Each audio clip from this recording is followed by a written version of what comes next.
تعارف ہوتا ہے تو لوگ آپ کو میرے بارے میں کیا ریویو دیتے ہیں؟ شروع میں تو مجھے تھوڑا سا شرح صدر نہیں تھی.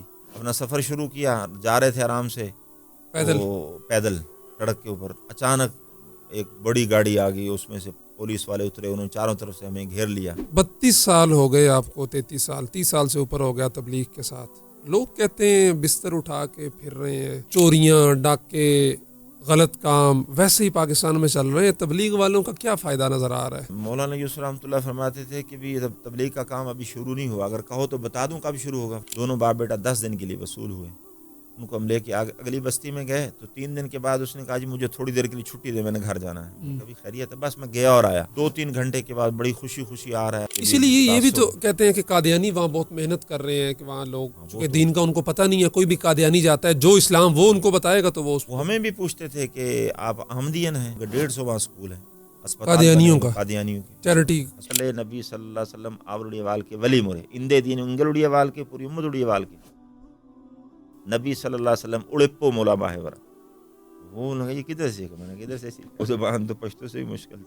اللہ کی فضل سے پشتو بھی ایک یہ خاصا ہے. بلکہ میں ایک واقعہ یہاں پہ سنانا چاہوں گا. لوگ کہتے ہیں کہ تبلیغ والے علماء کے مخالف ہیں, اور یہ علماء ان کے ساتھ بنتی نہیں ہے علماء کے ساتھ. مولانا عمر پالنپور رحمۃ اللہ علیہ نے اجتماع میں ایک دفعہ فرمایا تھا کہ میں علماء کے سامنے ہاتھ باندھتا ہوں اللہ کا واسطہ. یہ بھی کہتے ہیں کہ تبلیغ کرنی ہے پہلے پاکستان کے لوگوں کو تو ٹھیک کر لو, پھر باہر جا کے کرنا. آپ باہر اسفار کر رہے ہیں اور جماعتیں بڑی بڑی جا رہی ہیں باہر.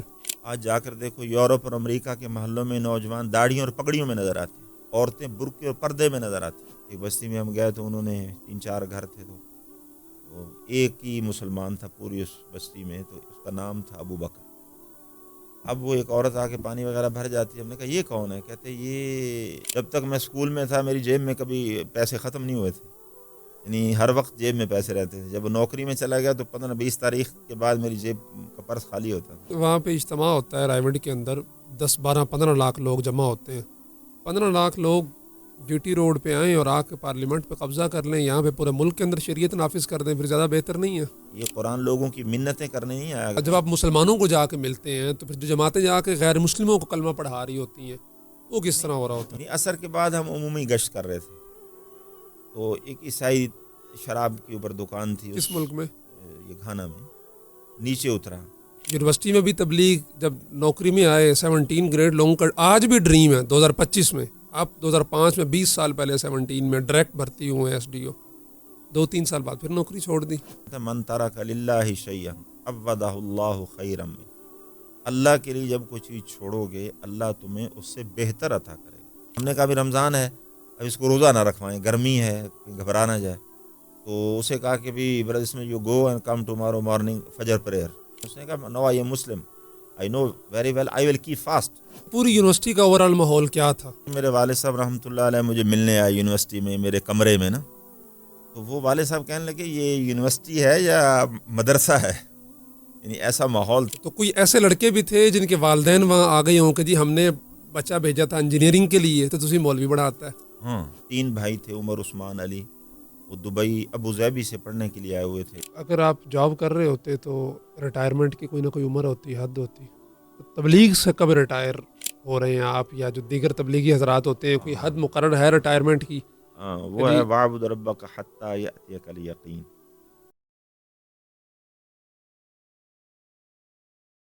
السلام علیکم ورحمۃ اللہ وبرکاتہ. میں ہوں عمار خان یاسر, آپ دیکھ رہے ہیں فوکس میڈیا. آج ایک اسپیشل پوڈ کاسٹ, میرے سر پہ آپ ٹوپی دیکھ رہے ہیں, اور کیونکہ مجبوری ہے کیا کریں, پوڈ کاسٹ بھی کرنی ہے. والد صاحب نے کہا کہ تب تک نہیں ہوگی جب تک آپ ٹوپی نہیں پہنیں گے, پہننی پڑتی ہے. ابا جی welcome to the pod cost.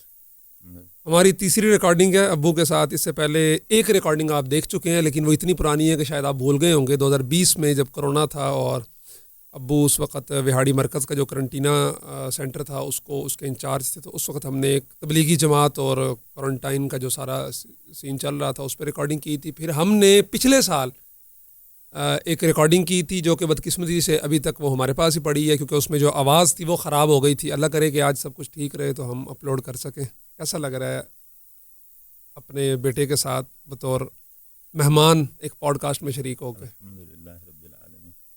اللہ کا شکر ہے کہ میرے دلی چاہت ہوتی تھی کہ بچوں کے ساتھ بیٹھوں, وہ گپ شپ بھی ہو, اللہ نے موقع دے دیا.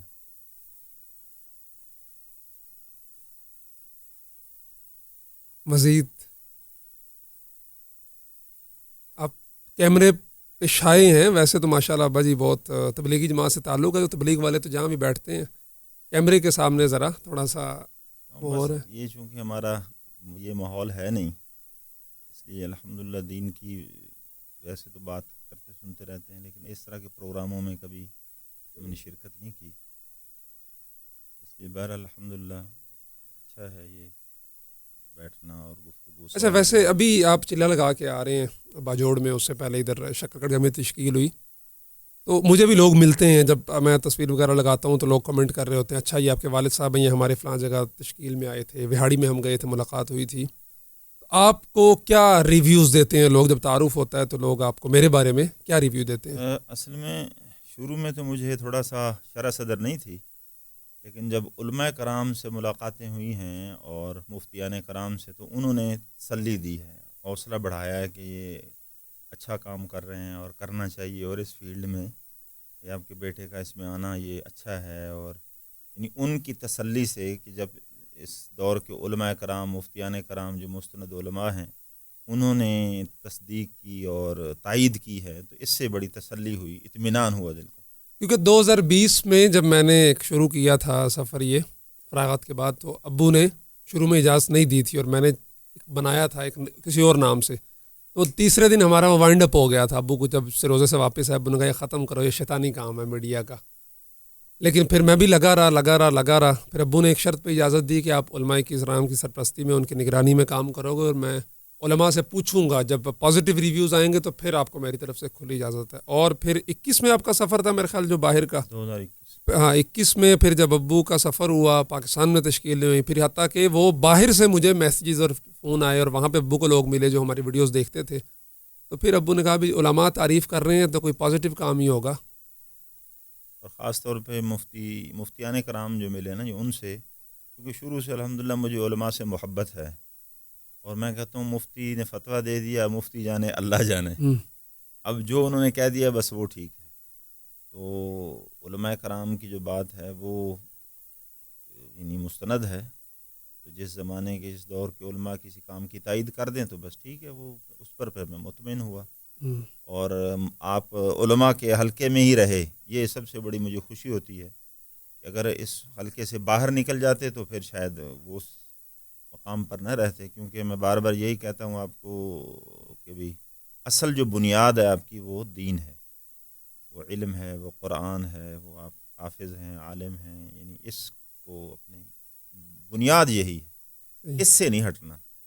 جہاں بھی آدمی چلا جائے یہ تو وقتی حالات ہیں، وقتی چیزیں ہیں، لیکن اصل بنیاد یہ ہے کہ آپ دینی علم کے ساتھ وابستہ ہیں. تو علماء کی تائید، مفتیان کرام کی، تو اس سے الحمدللہ مجھے اطمینان ہو. اچھا ابا جی ایگریکلچر انجینئر ہیں، فیصل آباد یہ جو یونیورسٹی ہے معروف ایگریکلچر یونیورسٹی، وہاں سے انجینئرنگ کی ہے اور وہیں سے تبلیغ میں لگے. تو میرا جو سوال جواب باقاعدہ ہے وہ یہی ہے پہلا کہ آپ کو بھیجا گیا دادا ابو کی طرف سے، تایا ابو کی طرف سے بھی آپ جائیں انجینئرنگ پڑھ کے آئیں آ کے.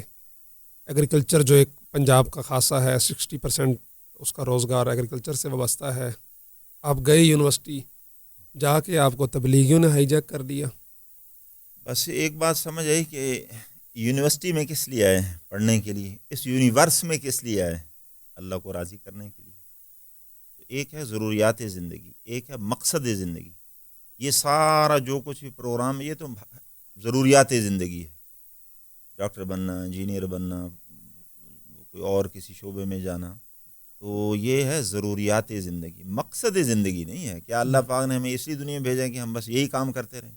یہ تو ضروریات ہیں، کسی اعلیٰ درجے میں پوری ہوں گی، ادنا درجے میں. مقصد حیات کیا ہے، مقصد امت کیا ہے، وہ وہاں جا کر سمجھ آیا کہ یہ اس یونیورس میں جس مقصد کے لیے آئے ہیں، جیسے یونیورسٹی میں ہم پڑھنے آئے ہیں، یہاں سے ڈگری لے کر جانا ہے، پڑھ کے جانا ہے، کوئی سیکھ کر جانا ہے، اسی طرح اس یونیورس میں جو آئے ہیں وہ حضور صلی اللہ علیہ وسلم والے کام کے لیے آئے.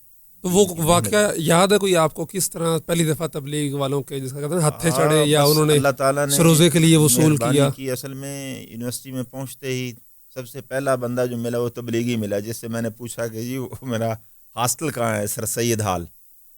تو انہوں نے کہا کہاں سے؟ میں نے کہا میں وہاڑی سے. اس نے کہا میں MLC سے. میں وہاڑی سے ہوں. تو آپ کی الاٹمنٹ کہاں ہے؟ میں نے کہا سر سید ہال میں. انہوں نے مجھے اٹھایا اور سیدھا سر سید ہال میں، جو وہاں کے ہمارے امیر صاحب تھے بھائی ذوالفقار صاحب، ابھی حال ہی میں وہ فوت ہوئے چند دن پہلے اللہ کے راستے میں سروزے میں، تو ان کے کمرے میں مجھے لے گئے. وہیں انہوں نے مجھے یعنی میری الاٹمنٹ ہو گئی. اس ماحول میں رہنے کی برکت سے اللہ تعالیٰ نے مجھے سروزے کے لیے قبول کر لیا. رمضان کا مہینہ تھا تو 15 رمضان کو چھٹیاں ہوئیں، گھر میں آنے کا تقاضا بھی تھا، اعتکاف میں بھی بیٹھنا تھا، لیکن انہوں نے خوب ترغیب دی. آج کل تو اتنی تبلیغ والے دوسروں کو ترغیب نہیں دیتے، یا اتنا یعنی ایک طرح کا یوں سمجھ لیں کہ پہلے جو تبلیغی حضرات تھے وہ چھوڑتے نہیں تھے، مسلط ہو جاتے تھے. وہ چھوڑتے نہیں تھے. بہرحال انہوں نے مجھے ترغیب دی، میں کچھ تیار ہوا، جب وہ چلے جاتے پھر میں پھسل جاتا، پھر ترغیب. انہوں نے بھی عزم کیا تھا کہ میں نے ان کا وقت لگوانا ہے. بس وہ پہلا سروزہ رمضان کا، اور رمضان کی برکت سے وہ جو سروزہ تھا 70 گنا اس کا اجر بھی زیادہ، اثر بھی زیادہ، برکتیں بھی زیادہ. سروزہ لگا کر آتے اپنے گاؤں میں اعتکاف بیٹھ گیا، وہاں آتے محنت کی، 10 دن کی جماعت پوری تیار کر کے عید کے بعد میں ریونڈ لے گیا. بس اس سے اللہ نے آگے چلا دیا. وہ اس پہلا سروزہ جو ذریعہ بنا، کس سن میں؟ یہ سن 1992 کی بات ہے. تو پھر 94 میں اللہ نے 40 دن لگوا دیے. پھر چھٹے سیمسٹر کے بعد چھٹیاں ہوئیں تو زیادہ لمبی چھٹیاں تھیں، اس میں 4 ماہ لگ گئے. ویسے پوری یونیورسٹی کا اوورآل ماحول کیا تھا؟ ماحول یہ تھا کہ میرے والد صاحب رحمۃ اللہ علیہ مجھے ملنے آئے یونیورسٹی میں، میرے کمرے میں نا.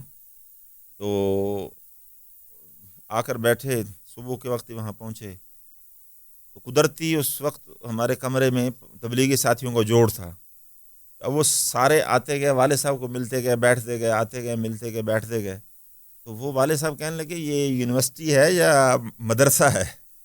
یعنی ایسا ماحول تھا. ایگریکلچر یونیورسٹی فیصل آباد ویسے تبلیغ کے حوالے سے الحمدللہ ہر معروف ہے. ہاسٹل میں مسجد، اور مسجد میں 5 اعمال.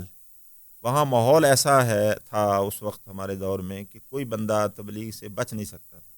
یعنی آخری درجہ یہ ہے کہ وہ شب جمعہ پہ تو لازمی اس کو لے جاتے تھے. بس اس ماحول کی برکت سے اللہ نے چلا دیا. ساتھ تبلیغ بھی چلتی رہی، ساتھ ڈگری بھی چلتی رہی. یونیورسٹی میں ڈگری بھی الحمدللہ چلتی، وقت پہ ڈگری ہوئی. اور ہم اپنے بیرونی گشت میں، مقامی گشت میں، اعمال میں جڑتے تھے. لڑکے کہتے تھے آپ پڑھتے کس وقت ہیں؟ ہم ان سے کہتے تھے یہی تو ہم آپ کو بتانا چاہتے ہیں کہ ان سارے کاموں میں اللہ کی مدد لے کر چلو، کیونکہ اللہ کی مدد سے سارے کام بنیں گے. تو میں ان سے کہتا تھا کہ دیکھو ہم نہ چیٹنگ کرتے ہیں، نہ سفارش کرتے ہیں، نہ کسی سے پوچھتے ہیں پیپر کے دوران. تو انشاءاللہ وقت پہ ڈگری ہوگی اور صحیح نمبروں پہ ہوگی. تو پھر جو تبلیغی لڑکے تھے ان کے نمبرز وغیرہ، سی جی پی الحمدللہ وغیرہ؟ ہمارے تقریباً ٹاپر جو ہیں وہ سارے تبلیغ والے تھے. یونیورسٹی میں گولڈ میڈلسٹ، سلور میڈلسٹ سارے لڑکے وہ تھے جو تبلیغ میں لگے ہوئے تھے. اور وہاں الحمدللہ کئی پروفیسر بن گئے اسی یونیورسٹی میں، کئی باہر پی ایچ ڈی کرنے چلے گئے. تو یہ ہم نے دیکھا ہے کہ اللہ کی جو مدد ہے وہ اس کام کے ساتھ ہے. اس لیے یونیورسٹی میں تبلیغ میں کوئی ایسا پروگرام نہیں ہے کہ پڑھائی چھوڑ دو اور اسکول کالج چھوڑ دو اور جناب عدالت چھٹیوں میں چھوڑ جائیں. دو. چھٹیوں میں وقت لگاؤ اور روزانہ کے اعتبار سے تھوڑا تھوڑا وقت، جتنا جو فارغ وقت ہے وہ تبلیغ میں لگاؤ. تو کیا ہوگا کہ اللہ کی مدد ساتھ ہوگی. آپ کو تو ریزسٹنس نہیں کرنی پڑی گھر کی طرف سے، جماعت میں جا رہے ہیں، یونیورسٹی کے دوران چلے 4 مہینے، پھر بتایا آپ نے کہ امی کے ساتھ بھی آپ کے 15 دن بھی لگ رہے ہیں اسی یونیورسٹی کے دوران، روزے بھی لگ رہے ہیں مستورات کے. تو کوئی ایسے لڑکے بھی تھے جن کے والدین وہاں آ گئی ہوں کہ جی ہم نے بچہ بھیجا تھا انجینئرنگ کے لیے تو تسی مولوی بڑھاتا ہے؟ ہاں ایسا بہت سارے واقعات ہوئے، لیکن خاص طور پہ میری کلاس میں ایک اسٹوڈنٹ تھے، میرے کلاس فیلو عثمان سلیم مصطفیٰ. 3 بھائی تھے، عمر، عثمان، علی. وہ دبئی ابو ظہبی سے پڑھنے کے لیے آئے ہوئے تھے یونیورسٹی میں. تو تینوں اللہ کے فضل سے تبلیغ میں لگ گئے. داڑیاں رکھ لی، ٹوپیاں آ گئیں. تو ان کے والد صاحب وہاں سے چیف انجینئر تھے، وہ وہاں سے بھاگے.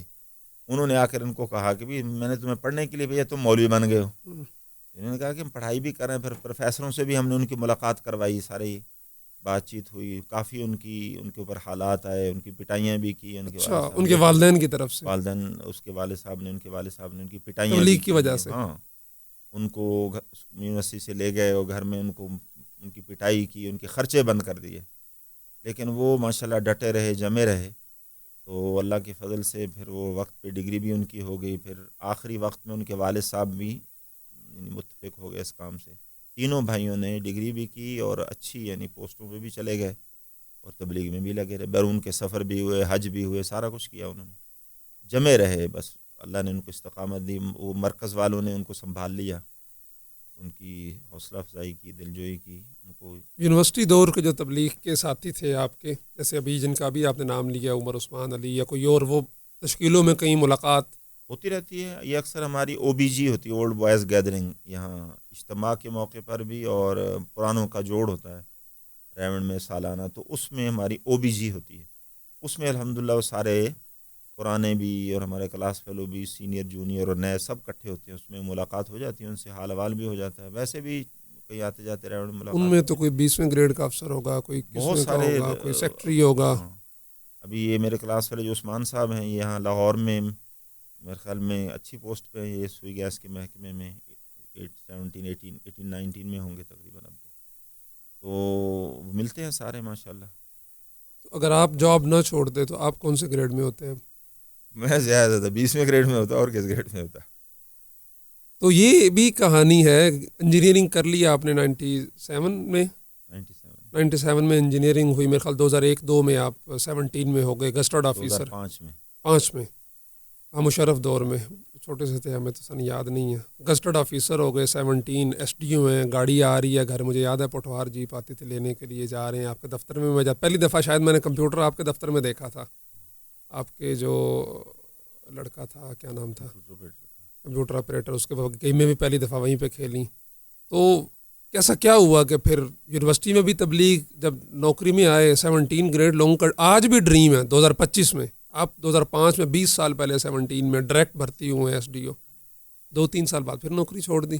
بس وہ ایک تو الحمدللہ وہ اسکول کا چونکہ پروگرام تھا پہلے سے، 97 میں جب میں نے گریجویشن کی تو اس وقت میں نے ایک انٹرویو دیا تھا اپنے محکموں میں، تو میں نے دیکھے پی ایچ ڈی لوگ اور پرانے لوگ وہاں آئے ہوئے تھے، تو مجھے اندازہ ہوا کہ بھی ہمارے یہاں پاکستان میں اتنی سیچوریشن ہو چکی ہے ہر محکمے میں، اس لیے گورنمنٹ کی نوکری سے تو بالکل سوچو بھی نہ، اس لیے 97 میں فارغ ہوا، 98 میں اپنے اسکولنگ شروع کر دی، وہ اسکول جو چلایا تو الحمدللہ وہ ٹھیک چل گیا، مجھے تو جاب ہوئی جا کر 8 سال بعد، 7 سال بعد 8 سال میں کہیں اپلائی نہیں کیا تو کوئی سیٹ جو ہماری سرکاری جاب کی؟ پروفیشنل کوئی جاب آئی نہیں، 2005 میں آئی پروفیشنل جاب، تو پھر میں نے مرکز والوں سے مشورہ کیا، انہوں نے اپلائی کر دیں، کر دیا، سلیکشن ہو گئی، انہوں نے کہا نوکری کریں، شروع کر دی، تو جب شروع کر دی تو چونکہ وہ پروگرام تھا، اس کا کنٹریکٹ تھا، اس میں چھٹی نہیں تھی، ہمیں تو ظاہر ہے تبلیغ والوں کو چھٹی چاہیے، نہیں سرکاری جاب تھی وہ تو، سرکاری جاب تھی، لیکن اس اچھا میں ابتدائی طور پہ کنٹریکٹ ہوتا ہے کنٹریکٹ تھا پھر؟ نا وہ 5 سالہ،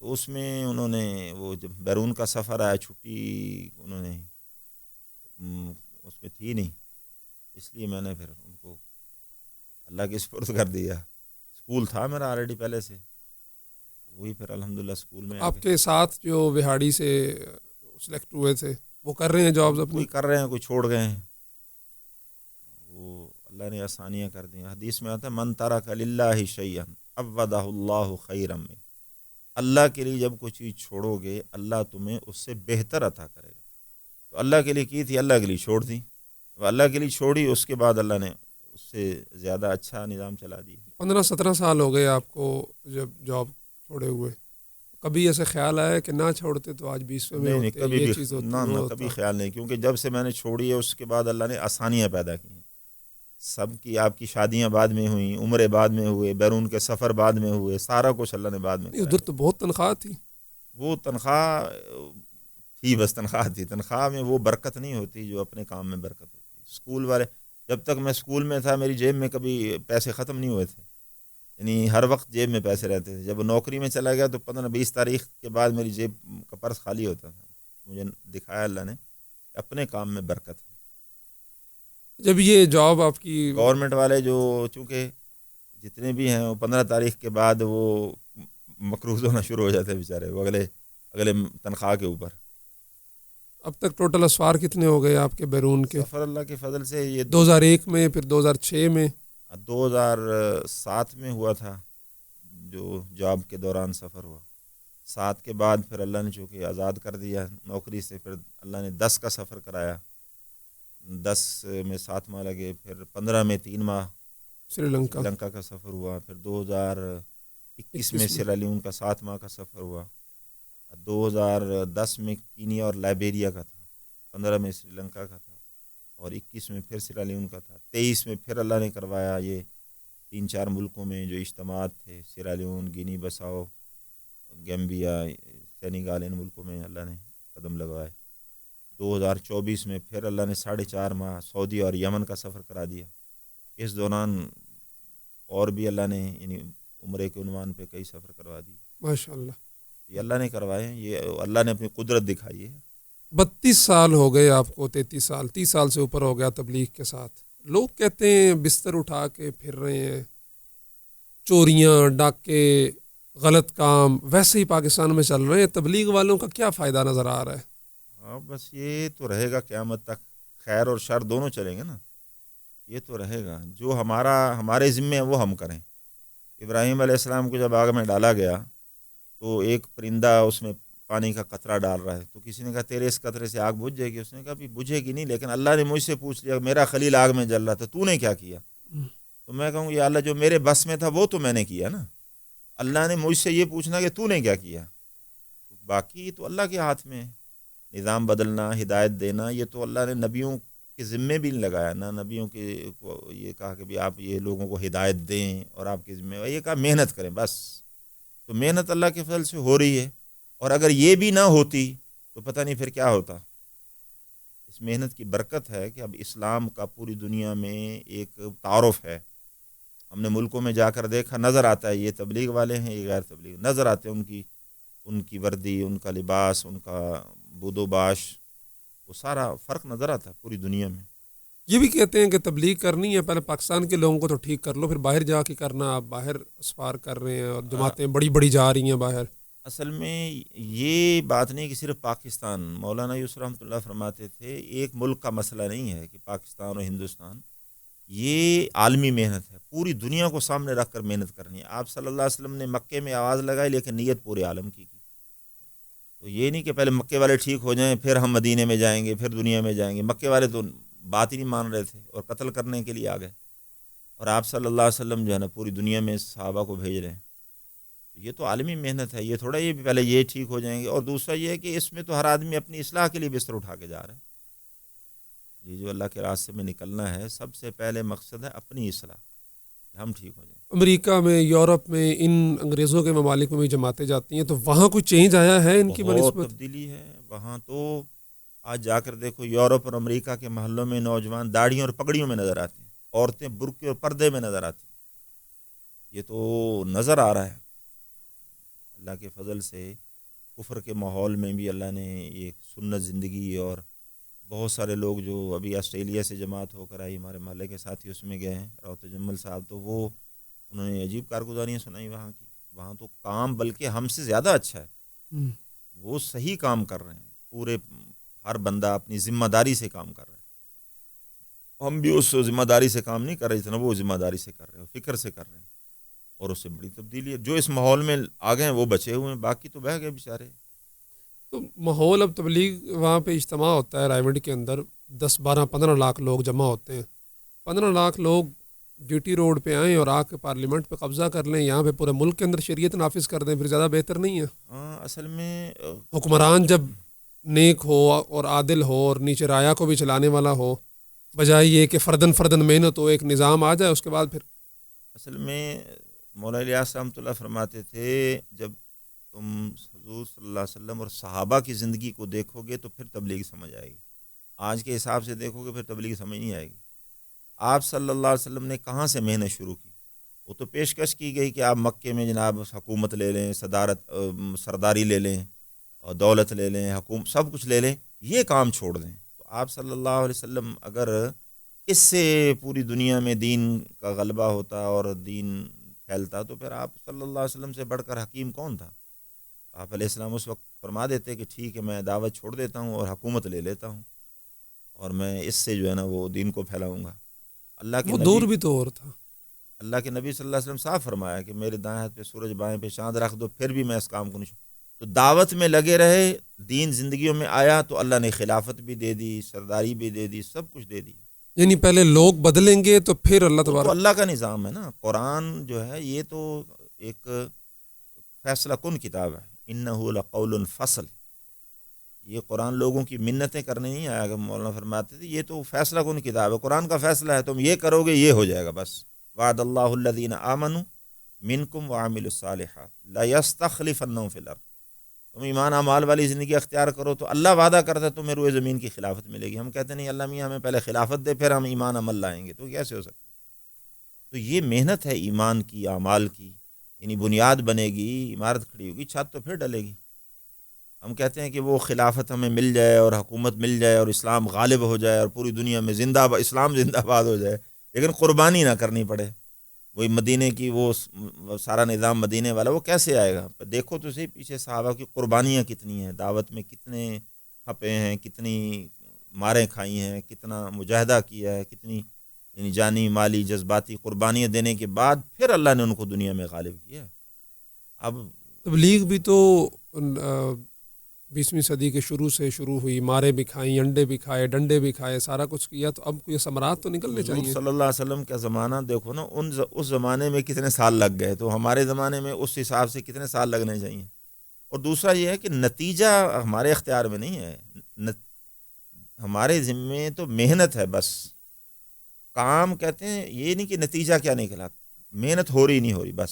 اللہ تعالیٰ نے یہ ہمیں جو مکلف بنایا نا محنت کا بنایا, نتیجہ اللہ نے اپنے ہاتھ میں رکھا ہے. نوح علیہ السلام 950 سال تبلیغ کی, تم ماننے والے 80-82. اب بندہ کہ 9.5 صدیاں محنت کی ہے, ماننے والے تو تھوڑے سے ہیں جی. اس حساب سے تو ہماری محنت کچھ بھی نہیں اور نتیجہ بہت زیادہ ہے. ہم نے ملکوں میں جا کر دیکھا ہے ہماری محنت کچھ بھی نہیں ہے, یعنی آٹے میں نمک کے برابر بھی محنت نہیں ہے, اور نتیجہ اللہ بہت زیادہ دکھا رہے ہیں.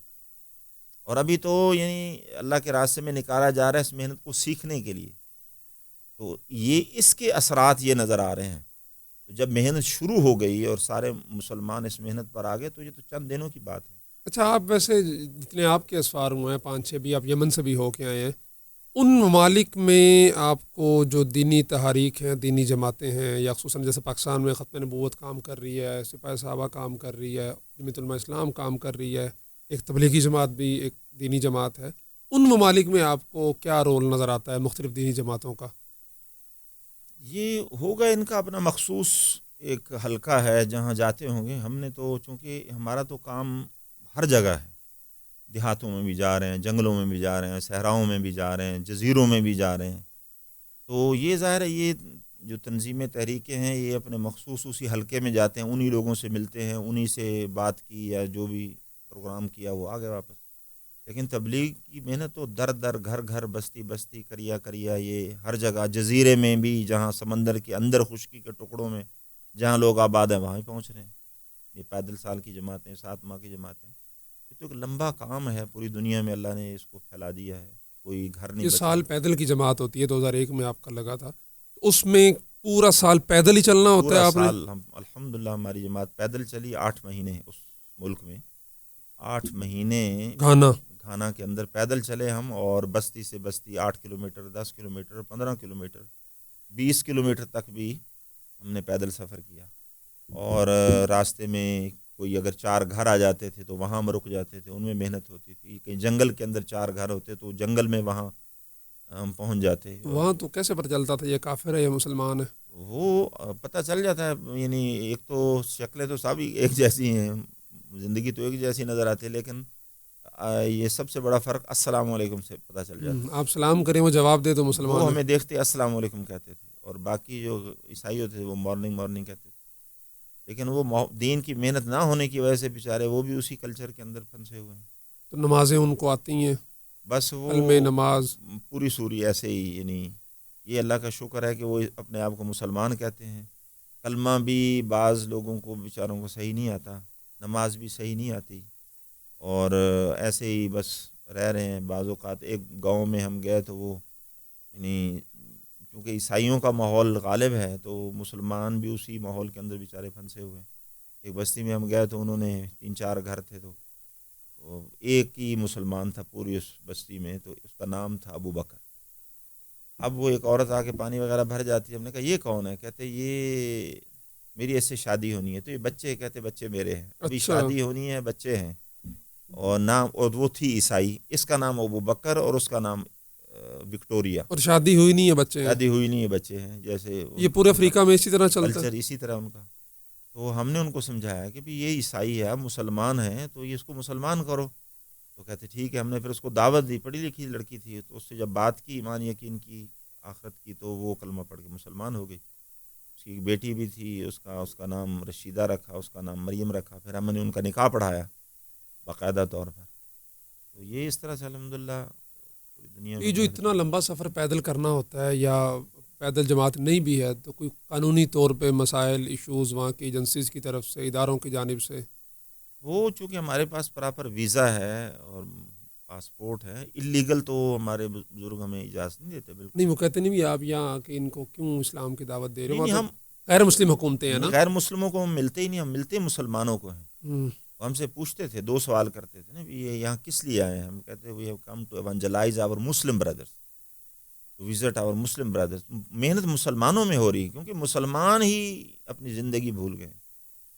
تو وہ ابھی جس طرح وکٹوریا اور ابوبکر کا آپ نے بتایا، اس طرح جو شادیاں بھی چلے ہوئی ہیں، ان کے جو بچے ہیں آگے افریقہ ممالک میں، وہ بچے کون سا مذہب اختیار کرتے ہیں؟ باپ کا، اس کا، وہ جو والدہ ان کا؟ کو ماحول ملتا ہے، وہ جو ماحول یعنی ملتا ہے. نمازیں بھی پڑھتے ہیں اور ہاں یعنی ہم ایک جگہ گئے نا، تو انہوں نے میاں مسجد میں آ رہا ہے، بیوی چرچ میں جا رہی ہے. بچے اب بیٹا باپ کے ساتھ مسجد میں آ رہا ہے، بیٹی ماں کے ساتھ چرچ میں جا رہی ہے.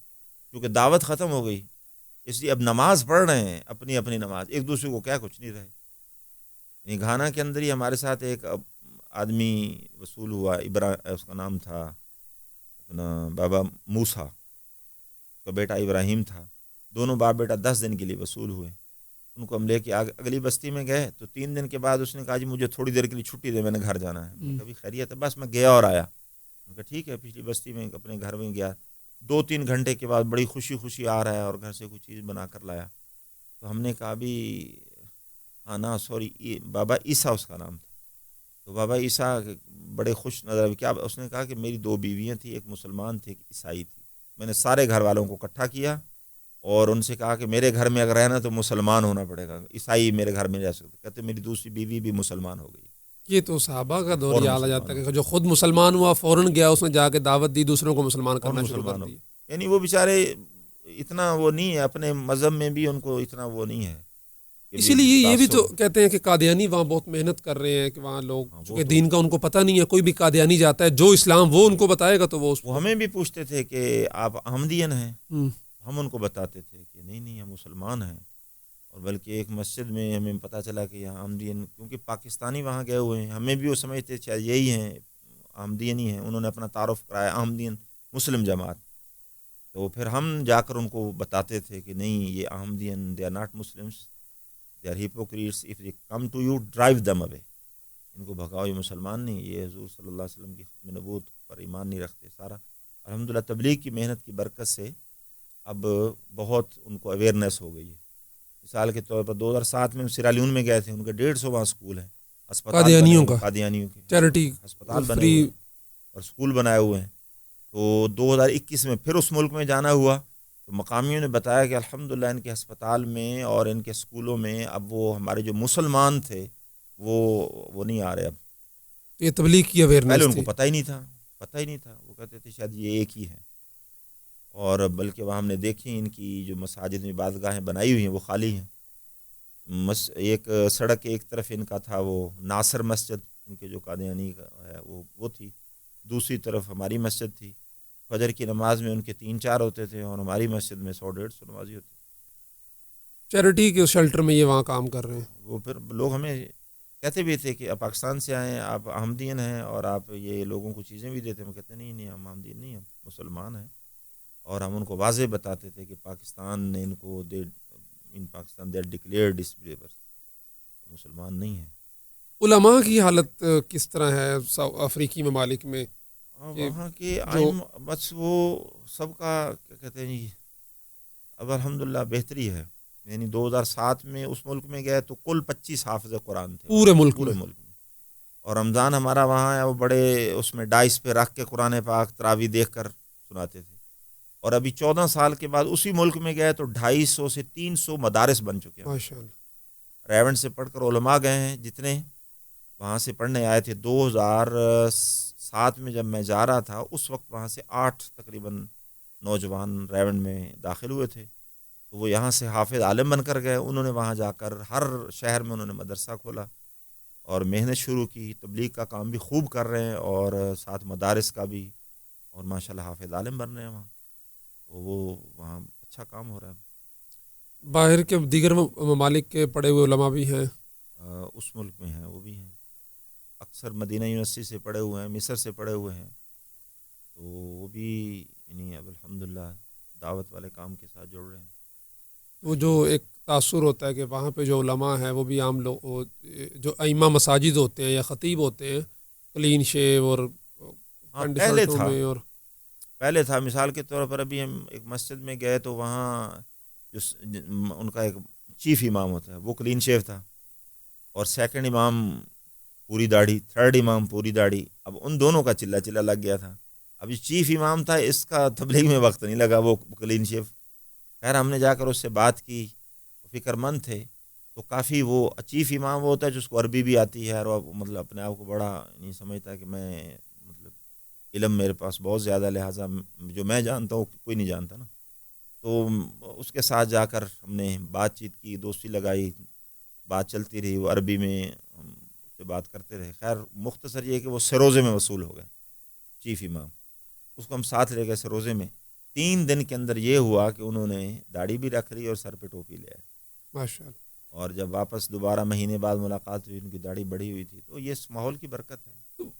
میں جو آپ کے خط آتے تھے مجھے یاد ہے جب چھوٹے ہوتے، اس میں لکھا ہوتا تھا بھی اس ہفتے ہم نے اتنے مسلمان کیے، اس میں ہم نے ایک پادری کو مسلمان کیا. وہ کیسے جب آپ مسلمانوں کو جا کے ملتے ہیں تو پھر جو جماعتیں جا کے غیر مسلموں کو کلمہ پڑھا رہی ہوتی ہیں وہ کس طرح ہو رہا ہوتا ہے؟ محنت مسلمانوں میں ہو رہی ہے. جو آ جاتے ہیں وہ پڑھ لیتے ہیں. وہ تو بہت سارے واقعات کیسے آ جاتے ہیں؟ یعنی عصر کے بعد ہم عمومی گشت کر رہے تھے، تو ایک عیسائی شراب کے اوپر دکان تھی. کس ملک میں؟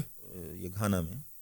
نیچے اترا، اس نے کہا میں بھی سن سکتا ہوں. میں کہا سن سکتے ہیں. سنتا رہا. جب مسلمان سے کہا مسجد میں چلو، بات مسلمان سے ہو رہی تھی، اس نے کہا مسجد میں چلو. اس نے کہا میں بھی آ سکتا ہوں. اب بھی آ سکتے ہیں. جب مسجد کے قریب گئے تو پھر اس سے بات چیت ہوئی تو وہ مسلمان ہو گیا. وضو کرایا، نماز پڑھی اس نے. پھر اس کو کہا غسل کر کے نہا دھو کے آؤ. اس طرح ایک پہنچے بستی میں. پوری بستی میں کوئی مسلمان نہیں، کوئی مسجد نہیں. اسکول میں ٹھہرے ہم ایک درخت کے نیچے. وہاں ہم نے بستر رکھے، ظہر کی اذان دی، نماز پڑھی، تعلیم کرائی. اردو والا حلقہ الگ لگایا، انگریزی والا الگ.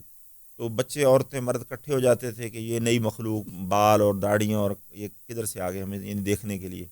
ہاں ان کو پاکستانی مردوں کی داڑھیاں بالوں سے بڑا بال ہے ہی نہیں.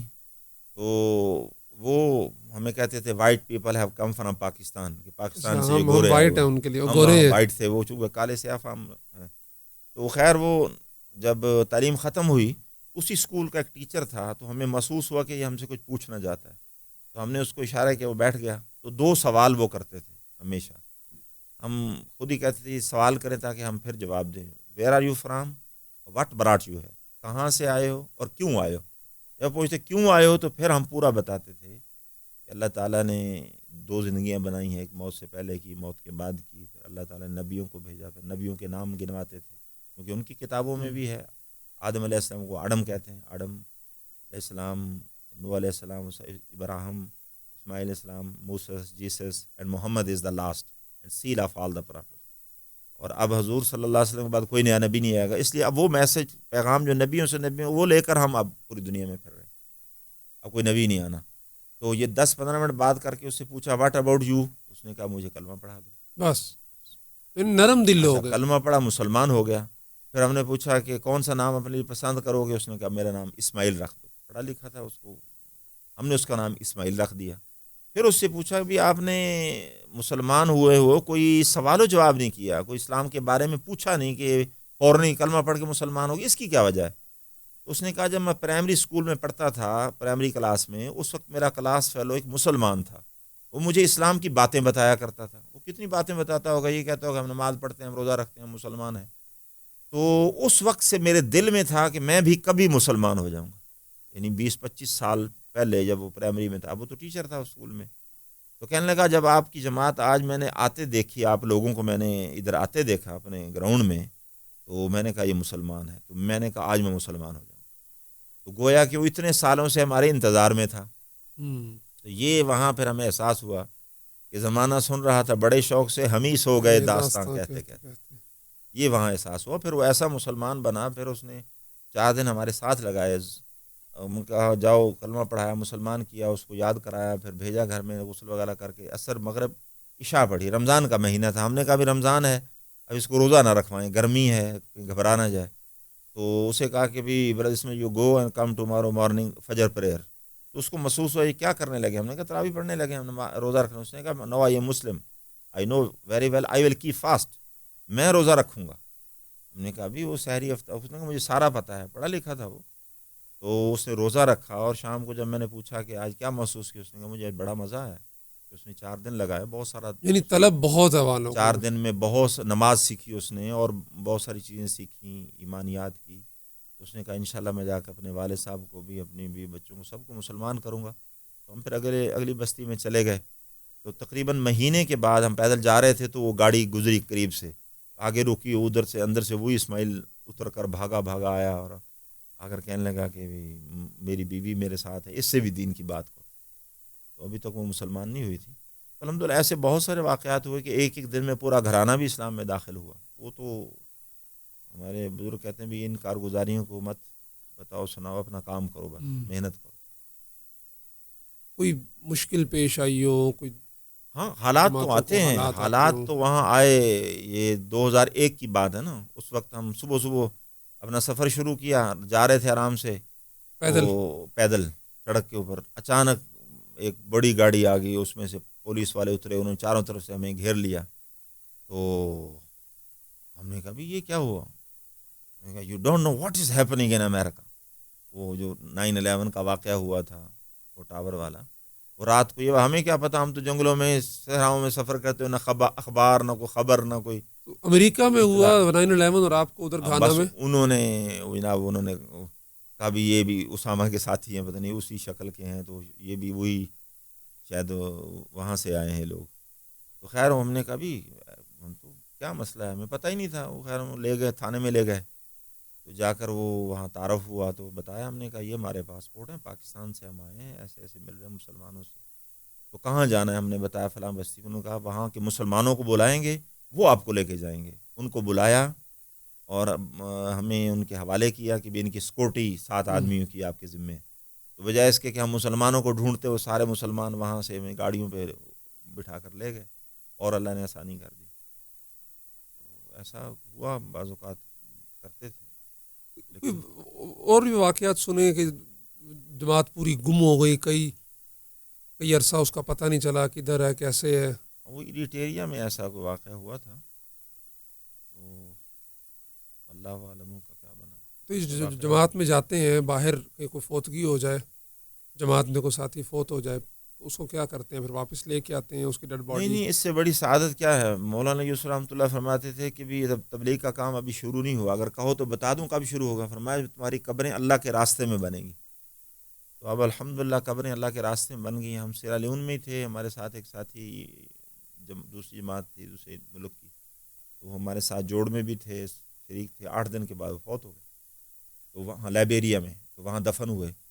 تو پورے ملک میں جمعے کے خطبوں میں وہاں کے علماء نے اسی عنوان پر بات کی کہ یہ لوگ کس لیے آئے تھے. یعنی ایک تبلیغ کی محنت کو انہوں نے خوب اجاگر کیا لوگوں پر، یہ دیکھو یہ لوگ کس لیے ہو. تو وہاں دفن ہوئے. وہاں جب جاتے ہیں ابھی یمن میں ہم گئے تو وہاں پاکستانی ایک قبرستان میں مسجد کے ساتھ تھا. انہوں نے بتایا کہ یہ یہاں، نام یاد نہیں ان کا، کیا بتایا تھا کہ یہاں دفن ہے، جماعت میں آئے تھے. بہت سارے لوگ ملکوں میں دفن الحمدللہ. یہ جتنے ممالک میں آپ کا سفر ہوا، گھانا، لائبیریا، سیرا لیون، کینیا وغیرہ، یہ غیر مسلم ممالک ہیں. تو وہاں کوئی ایسے کینیا تو مسلم ملک ہے. یہ اصل میں ملے جلے ہیں سارے. غیر مسلم کس طرح آپ کہتے ہیں؟ ہمارے ہاں تو کہتے ہیں ایک بستی میں اگر ایک مسلمان ہے تو وہ بستی مسلمانوں کی. اقتدار اور پاور میں تو غیر مسلم ہی ہے. غیر مسلم یہ سیرا لیون میں تو 80% مسلمان ہیں. اقتدار غیر مسلموں کے پاس ہے. بس صدر عیسائی ہوتا ہے، ان کا نائب صدر مسلمان ہوتا ہے. شروع سے ان کی یہ ترتیب. تو وہاں جب جاتے ہیں تو ان کے جو حکومتی عہدیدار ہوتے ہیں مسلمانوں میں سے، ان سے بھی کئی ملاقاتیں ہوئیں؟ ان سے ملاقاتیں ہوتی ہیں، سب سے جا کر ملتے ہیں. ابھی ہم گینی بساؤ میں گئے تو وہ ہمیں لے گئے صدر سے ملوانے کے لیے. وہاں کا صدر مسلمان تھا، عمر نامی. تو وہ تو کہیں سفر پہ تھے، تو پھر ان کے جو جنرل تھے ان سے ملاقات ہوئی، ان سے بات ہوئی. انہوں نے کہا بھی الحمدللہ تبلیغ کا کام ہو رہا ہے، اچھا کام ہے، تائید کی انہوں نے. آرمی تو ان کی اتنی مضبوط نہیں ہے ان ممالک کی، کالونیل وہاں بس پہ. چھوٹا سا ملک ہے، اس میں ہیں آخر ہے تو صحیح نا، فوج بھی ہے، پولیس بھی ہے. اوور آل جو نظام ہے ان کا، حکومتی اسٹرکچر، ڈھانچہ، حالات، وہ پاکستان سے بہتر ہیں یا بہتر تو نہیں کہہ سکتے کہ وہ یعنی کیا کہتے ہیں، ملا جلا نظام ہے ان کا، کوئی اتنا خاص نہیں ہے؟ خاص نہیں ہے، جس کو کہتے ہیں ڈسپلن نہیں ہے. وہ الحمدللہ پاکستان کی وہاں ملکوں میں عزت ہے. یہاں کی جو UN مشن میں پولیس والے یا فوج والے گئے ہیں، ان کا ہاں، وہاں وہاں اچھا، ان سے کوئی ان سے وہ پاکستانی متاثر ہیں. ملاقاتیں ہوئی آپ کی وہاں پاکستانی ڈیلیگیشن جو وہاں جاتے پاکستان ہیں؟ کی آرمی والوں سے ملے، پولیس والوں سے ملے. UN مشن میں جو لوگ گئے ہوئے تھے وہاں اچھا انہوں نے کام کیا، مسلمانوں کا اچھا سپورٹ کیا، مسجدیں بنوائیں. پاکستانی لوگوں کے بارے میں وہاں کیا تاثر ہے؟ اچھا تاثر ہے وہاں، انہوں نے وہاں اچھا تاثر دیا ہے. وہ کہتے ہیں کہ پاکستان سے جو آرمی آئی ہے وہ اچھے لوگ ہیں. انہوں نے اور ملکوں کے لوگ جو کرپشن کرتے تھے یہ کرپشن نہیں کرتے، انہوں نے یہ ہمیں بتایا.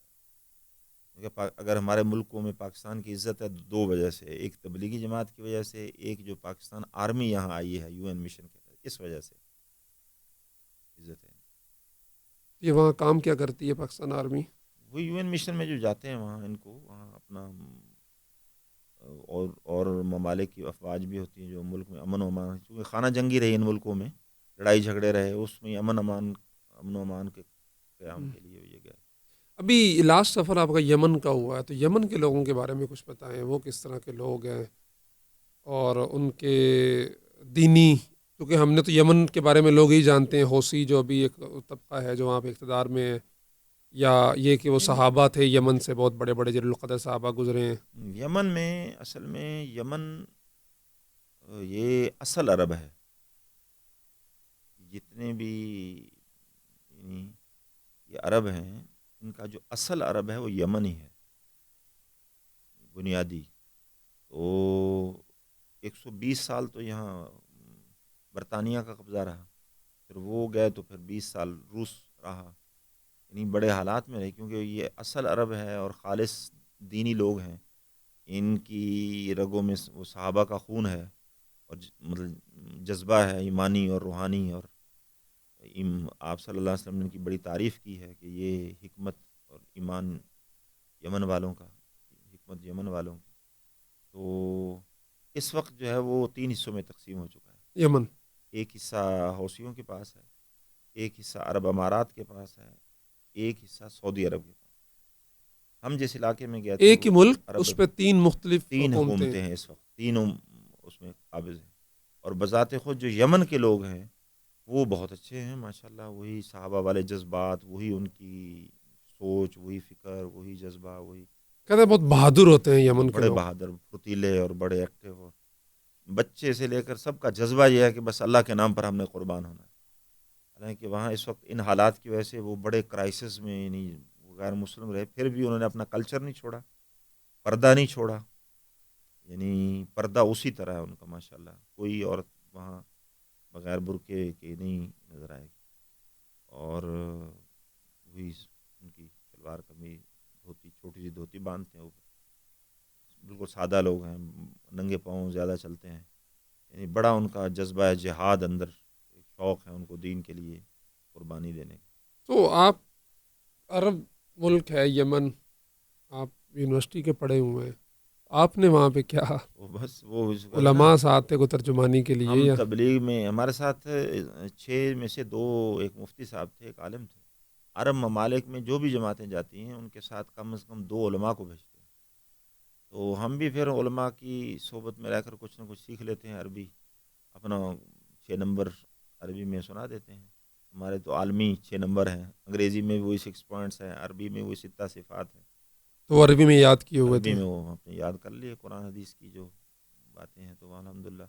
اور دوسرا یہ ہے کہ یہ جو کام ہے، یہ سنا تھا ہم نے کہ شروع میں کہ عیسیٰ علیہ السلام سے اللہ پاک نے فرمایا آخر میں ایک امت آئے گی جو دعوت کا کام کرے گی، تو نہ ان کے پاس علم ہوگا نہ حلم ہوگا. تو اللہ سے عرض کی کہ یا اللہ یہ کیسے ہو سکتا ہے کہ وہ تبلیغ کے لیے تو علم بھی چاہیے اور حلم بھی چاہیے. تو اللہ پاک نے فرمایا کہ میں اپنے علم سے علم دوں گا اور اپنے حلم سے حلم دوں گا. تو پھر اس راستے میں یعنی عیسائی ممالک میں ہم گئے تو میں نے کوئی عیسائیت کی کتاب نہیں پڑھی، لیکن پادری کے ساتھ وہ بات کی تو پورا گھنٹہ اسلام کے موضوع پر اس سے بات چیت یعنی مناظرہ کہہ لیں ان سے ہوتا رہا. حالانکہ مجھے عیسائیت کی میں نے ایک کتاب بھی نہیں پڑھی تھی اور میں حیران تھا کہ اللہ نے کہاں سے یہ چیزیں مجھے سکھا دیں. اور اسی طرح یمن میں بھی وہاں الحمدللہ ہم مرکز میں 55 منٹ میں نے عربی میں بیان کیا وہاں. اچھا. وہ کہتے تھے کہ بھی اگر آپ 2 مہینے اور رہ جائیں تو آپ کی عربی بلبل ہو جائے. حالانکہ میں نے کوئی گرامر نہیں پڑھی، کوئی کتاب نہیں پڑھی، بس سیکھ لی ایسے ہی ماحول کی برکت سے آدمی سیکھ جاتا ہے. جن افریقی ممالک میں گئے وہاں کی زبانیں بھی سیکھی؟ وہاں تو انگریزی ہے زیادہ، لوکل جو زبانیں چل رہی ہوتی. لوکل بھی ہم تھوڑا بہت ان سے بول لیتے تھے، اعلان وغیرہ یاد کر لیتے. سری لنکا میں تو تامل ہے. سری لنکا میں تامل میں نے وہاں اعلان کیا تو وہ مقامی بڑے حیران ہو گئے، کہاں سے کہا یہ میں تو انگلوڑی جماعت پاکستان رندے بندری کرے تو اللہ جل شان دنیا وٹری دین الوائتر کران دین امبدو اللہ جل شان یہ کٹلے نبی صلی اللہ علیہ وسلم آوڑی وال کے ولی مرے اندے دین انگلوڑی وال کے پوری امت اڑی وال کے نبی صلی اللہ علیہ وسلم اڑپو مولا ماہ ورا. وہ انہوں نے کہا یہ کدھر سیکھا؟ میں نے کدھر سے سیکھا ہے؟ وہ زبان تو پشتو سے بھی مشکل تھی. اللہ کی فضل سے پشتو بھی ایک یہ خاصا ہے. بلکہ میں ایک واقعہ یہاں پہ سنانا چاہوں گا. میں چوتھی پانچویں میں پڑھتا تھا، خضرا مسجد کا یہ واقعہ ہے، وہ ہمارا شرقی کالونی والا جہاں ہمارا بچپن گزرا. تو وہاں بیٹھے تھے، مسجد میں جماعت آئی افغانستان کی. آپ نے ان کے ساتھ پشتو بولنی، ظہر کی تعلیم کے بعد پشتو بولنی شروع کر دی. ابو نے ان کے ساتھ پشتو بولتے رہے بات چیت چل رہی ہے. تو میرے ساتھ ایک بیٹھے تھے بابا جی، انہوں نے پوچھا بھی یہ کون ہے؟ تو میں نے کہا میرے والد صاحب ہیں. تو وہ میرے ساتھ پشتو بولنا شروع ہوگا. تو مجھے تو پشتو نہیں آتی تھی. پھر کہتا ہے یہ کیسے تمہارے والد ہیں؟ وہ تو پشتو میں بول رہے تمہیں پشتو نہیں آتی. تو میں نے کہا میں تو پٹھان نہیں. ان کا پھر وہ تو پٹھانوں والی پشتو بول رہے ہیں. تو میں نے بتایا کہ انہیں پشتو آتی ہے. تو یہ پشتو کہاں سے سیکھی ہے؟ اس کا کیا کہ سر پشتو بھی خالص افغانی. تو میری تشکیل ہوئی تھی نا سن 1998 میں. ہماری چلے کی جماعت 2 ماہ کی جماعت تھی، جس میں 40 دن میں نے افغانستان میں لگائے تھے. کس جگہ افغانستان میں؟ کنڑ میں ساری خالص پشتو ہے. تو جانے سے پہلے میں نے ریوڑ میں 10 دن میں بہت ساری چیزیں، مطلب کو پٹھان ملتا اس کو میں بٹھاتا اور بتاتا، پوچھتا بھی ہاں بھی کان کو کیا کہتے ہیں، آنکھوں کو کیا کہتے ہیں، تو وہ بتاتے میں لکھ لیتا. تو مجھے شوق تھا. تو الحمدللہ جب میں وہاں گیا تو وہاں پورے چلے میں پوری پشتو سیکھ گیا تھا. وہاں بیان بھی ترغیب بھی ساری پشتو میں کر لیتا. تو اس دور میں طالبان کی حکومت تھی افغانستان میں، طالبان جماعتیں پاکستان سے جاتی تھیں، پاکستان جماعتیں جا رہی چلے کی. وہ تو پہلے بھی جا رہی تھی، ابھی بھی جا رہی ہیں، اس سے پہلے بھی جاتی تھی. سن 98 میں تو 2 ماہ کی جماعت تھی نا. جب ہم واپس آئے تو بزرگوں نے 2 ماہ کی جماعت بند کر دی. ابھی آئندہ 4 ماہ کی جماعت بھیجیں گے کم از کم. پھر ابھی وہ بھی بند کر دی. ابھی سال اور 7 ماہ کی جماعتیں جا رہی افغانستان میں بیرون والا حساب کر دیا اس کو اسی حساب سے. کیونکہ ہمارے دور میں تو نہ ویزا نہ پاسپورٹ کچھ بھی، شناختی کارڈ پہ ہم جاتے تھے. سب وہاں کام کیا. وہ بھی ہمارا چلہ پیدل تھا افغانستان کے. تو پشتو بولتے ہیں جب یہ پٹھانوں کے ساتھ، وہ کہتے نہیں ہیں یہ تو خالص پشتو ہے. اور وہ بلکہ وہ بعض اوقات مجھے سمجھتے ہیں یہ پشتو والا ہے، پختون ہے. تو جب میں بتاتا ہوں میں پنجاب سے ہوں تو وہ حیران ہوتے ہیں کہ کہاں سے. میں نے کہا سیکھی ہے. ویسے اب تو اتنی یاد نہیں رہی جتنی اس وقت تھی پہلے ماحول میں. ابھی کچھ ماحول میں گیا تو پھر تھوڑی بہت بولی. یہ سری لنکا والا تو آپ کو یاد ہے پورا اعلان؟ ہاں بس وہ بھی یہ تو اصل جو ڈبے کھڑکانے والی زبان ہے، یہ تو تامل ہے. سب سے مشکل تامل زبان ہے. یہ تو بہت مشکل زبان پہ چڑھتی ہے. پشتو تو بہت آسان ہے اس کے مقابلے. سری لنکا میں کیا حالات ہیں؟ مسلمان کتنے فیصد ہیں؟ اور وہاں 3 ماہ لگے آپ کو. تقریباً 8 سے 10% مسلمان ہیں. اور وہاں دعوت کا کام بہت اچھے انداز سے ہو رہا ہے الحمدللہ. مردوں میں بھی، مستورات میں بھی، اور پوری ترتیب کے ساتھ. مسجدوں میں 5 اعمال. اور فرق نظر آتا ہے. وہاں کے امیر صاحب نے ایک جگہ بتایا کہ 30 سال پہلے کوئی فرق نہیں تھا مسلمان اور غیر مسلم اس کی زندگی میں. اب الحمدللہ یہاں کوئی مسلمان عورت آپ کو برقعے کے بغیر نظر نہیں آ گیا. ہم نے نہیں دیکھا. یعنی جو بغیر برقعے کے وہ مسلمان نہیں ہے؟ مسلمان نہیں ہے. بس دیہاتوں میں بھی، شہر میں بھی. اچھا، پورے سری لنکا میں؟ پورے سری لنکا میں. اور اب اتنی محنت ہو رہی ہے. انہوں نے کہا اوسطاً 30 آدمی روزانہ مسلمان ہو رہے ہیں. بہت سارے لوگ ہمیں ملے کہ بدھسٹ ہے نا وہاں پہ زیادہ؟ بدھسٹ تھے. بدھسٹ زیادہ ہے، ہندو بھی ہیں، عیسائی بھی ہیں. لیکن اب الحمدللہ فرق نظر آتا ہے. انہوں نے کہا بھی شروع میں جب ہماری عورتوں نے برقع پہننا شروع کیا تو انہوں نے بڑا مذاق اڑایا اور بڑا باتیں کی، لیکن الحمدللہ بالکل کلچر ان کا واضح ہو گیا. اس کی برکت سے اللہ نے ان کو مسلمانوں کو حالانکہ 10% ہیں لیکن غالب کر دیا.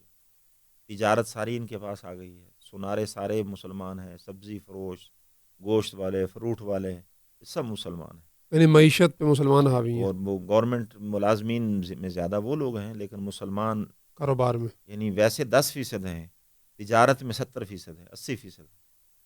اور سب سے بڑی بات یہ ہے کہ ہر شہر میں اتنا خوبصورت اور عالی شان مسجد اور مدرسہ ہے، اور اس مدرسے کا محتمم ریونڈ سے فارغ شدہ ہے. اچھا. اور اردو بطور زبان پڑھائی جاتی ہے. میں نے کہا بھی آپ اردو کس لیے پڑھا رہے ہیں؟ یہاں تو اردو ہے نہیں. انہوں نے کہا اس لیے کہ جماعتیں آتی ہیں پاکستان سے، ان کی ترجمانی کے لیے ہر مدرسے میں ہر اردو بطور. مدرسے میں اردو بطور لینگویج پڑھائی جا رہی ہے. اور اتنے خوبصورت سفید لباس، سفید پگڑیاں، اور جیسے فرشتے بیٹھے ہوتے ہیں. بہت اچھا نظم ان کا. اور شب جمعہ میں اگلی صفوں پہ سارے ہر مدرسے کے طلباء آ کر بیٹھتے ہیں. ہیں سارے رائمنڈ کے فیض یافتہ. اکثر جو وہاں کے رئیس المدارس ہیں وہ ریونڈ سے فارغ یہ وہ خاموش انقلاب ہے ایک قسم کا جو لوگ کہتے ہیں پوری دنیا تبدیلی میں. اور کا ہے. اگلی نسل جو ہے ان کی، یعنی 3 بچے ہیں کسی کے، وہ تینوں حافظ عالم بن رہے ہیں. 6 ہیں، 6 کے 6 بن رہے ہیں سب. اس کا نتیجہ ہے کہ ہوٹل، مسلمانوں کے ہوٹل پہ جو بندہ کھڑا ہے وہ بھی عالم ہے، رکشہ چلا رہا ہے وہ بھی عالم ہے، اور وہ سبزی فروش ہے تو وہ بھی حافظ عالم ہے. یعنی اتنا ان کا الحمدللہ اللہ نے ماحول بنا دیا. اچھا ویسے میں نے جو 30 سال میری ہو گئی ہے بچپن سے ہی سارے تبلیغ کو گھر میں دیکھا ہے، یہ اندازہ لگایا ہے کہ مسلم ممالک سے زیادہ جو اثرات نکل رہے ہیں تبلیغ کے وہ غیر مسلم ممالک، یعنی کہ جہاں مسلمان اقلیت میں ہیں وہاں پہ محنت کے اثرات زیادہ آ رہے ہیں. جیسے ابھی سری لنکا کی مثال ہے. ایسے ہی ہے. جہاں محنت ہو رہی ہے الحمدللہ وہاں اثرات ہیں. جہاں بھی محنت ہو رہی ہے چاہے مسلمان تھوڑے ہیں یا زیادہ. یہ تو اللہ نے ایسی عالمی محنت شروع کر دی ہے کہ اگر یہ، میں خود یونیورسٹی میں سوچتا تھا اگر تبلیغ کا کام نہ ہوتا تو میں کہاں ہوتا.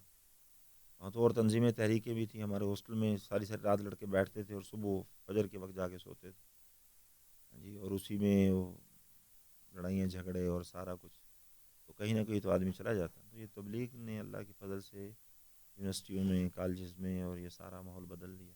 آپ یونیورسٹی میں جا کے تبلیغ میں نہ لگتے تو نہ میں مولوی ہوتا، نہ میں بیٹھ کے ہم آپ کے ساتھ پوڈ کاسٹ یہ کر رہا ہوتا. تبلیغ کی برکت ہے کہ الحمدللہ سارے بچے حافظ عالم بن گئے.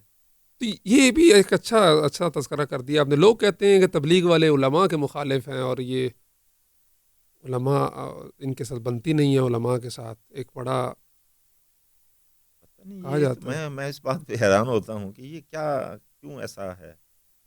اصل میں بات یہ ہے کہ مولانا عمر پالنپور رحمۃ اللہ علیہ نے اجتماع میں ایک دفعہ فرمایا تھا کہ میں علماء کے سامنے ہاتھ باندھتا ہوں، اللہ کا واسطہ یہ ہمارے لوگ غیر تربیت یافتہ ہیں، اس لیے ان کی باتوں سے آپ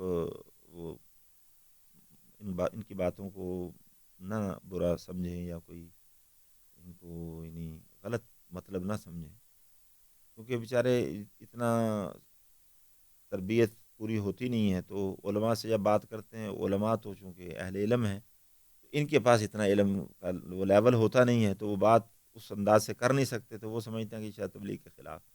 حالانکہ ایسی بات نہیں ہے. 80% مدارس میں جو طلباء ہیں وہ اللہ کی فضل تبلیغ کی برکت سے ہیں. اور پوری دنیا میں ملکوں میں جا کر ہم نے دیکھا وہ سارے مدارس وہ جو علماء کرام چلا رہے ہیں وہ اکثر ریونڈ سے پڑے ہوئے ہیں.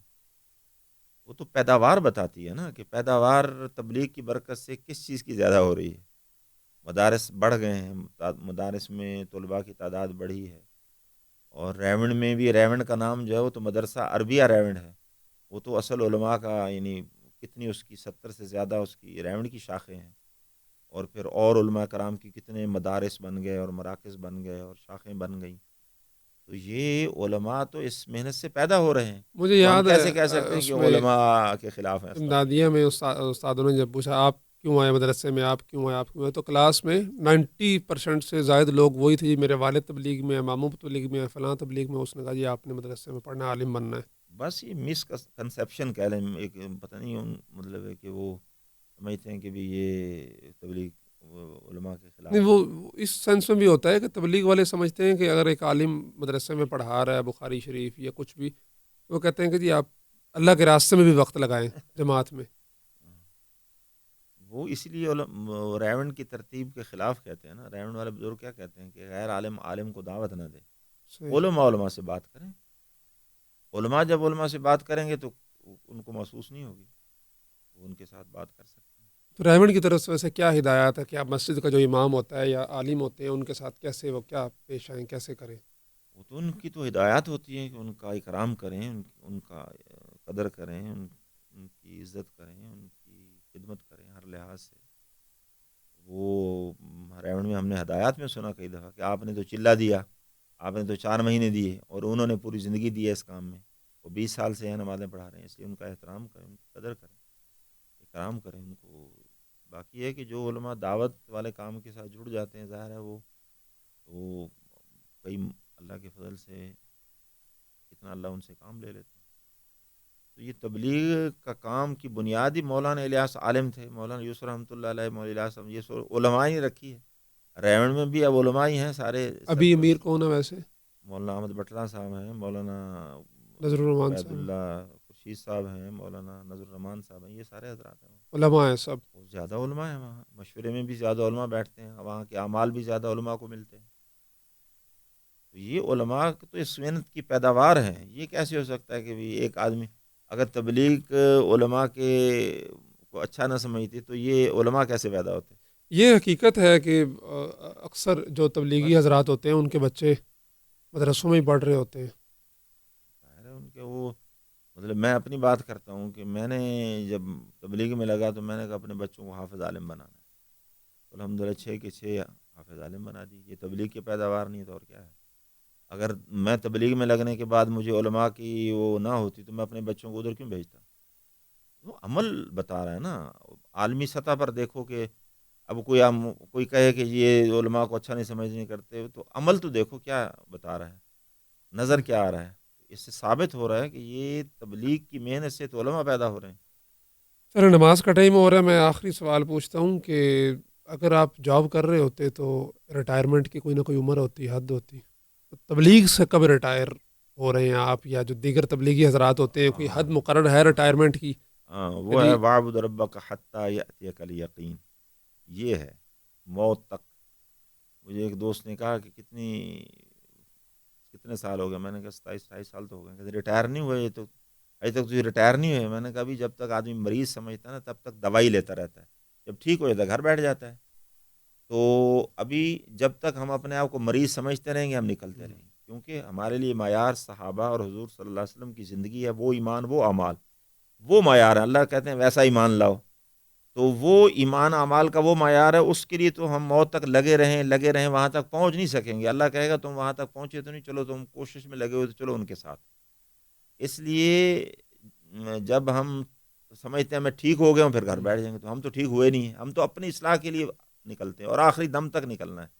مجھے یاد ہے میرا جب پہلا چلہ تھا 8ویں کے بعد, امدادیہ جانے سے پہلے آپ کے ساتھ ہی تھے, تو حاجی عبدالوہاب صاحب زندہ تھے اس وقت, اللہ ان کے قبر پہ کروڑوں رحمت نازل فرمائے. تو اس وقت ان کا بیان سامنے بیٹھ کے سنا تھا جب وہ بہت آہستہ آہستہ بولتے کہ مرتے مرتے کرنا ہے اور کرتے کرتے مرنا ہے.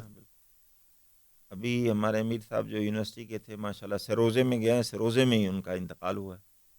حاجی ذوالفقار صاحب, ذوالفقار صاحب سروزے میں عشاء کی تعلیم کرائی ہے, ترغیب دی ہے, اس کے بعد فوت ہو گئے. تو اس لیے یہ تو موت تک کا کام ہے, آخری سانس تک. کیونکہ ایک تو یہ اپنی اصلاح کے لیے عالم فرماتے تھے نا, تبلیغ کے کام کیوں چل رہا ہے ابھی تک, اس میں ہر آدمی بستر اٹھا کر اپنی اصلاح کے لیے جا رہا ہے. تو اپنی اصلاح تو موت تک کرنی ہے, کیونکہ جب ہم کہیں گے ہم تو ٹھیک ہو گئے ہیں تو ہم سے بڑا بگڑا ہوا کوئی نہیں ہے. تو جب ہم ٹھیک نہیں ہیں واقعی تو ہمیں اللہ کے راستے میں نکلنا ہے, بار بار محنت کرنی ہے موت تک. چلیں جی, نماز کا ٹائم ہو رہا ہے, بہت ساری چیزیں تھیں اور رہ بھی گئی ہیں, پھر انشاءاللہ اللہ کرے آمین, عمل کی توفیق. سبحان اللہ و بحمدہ, سبحانک اللہم.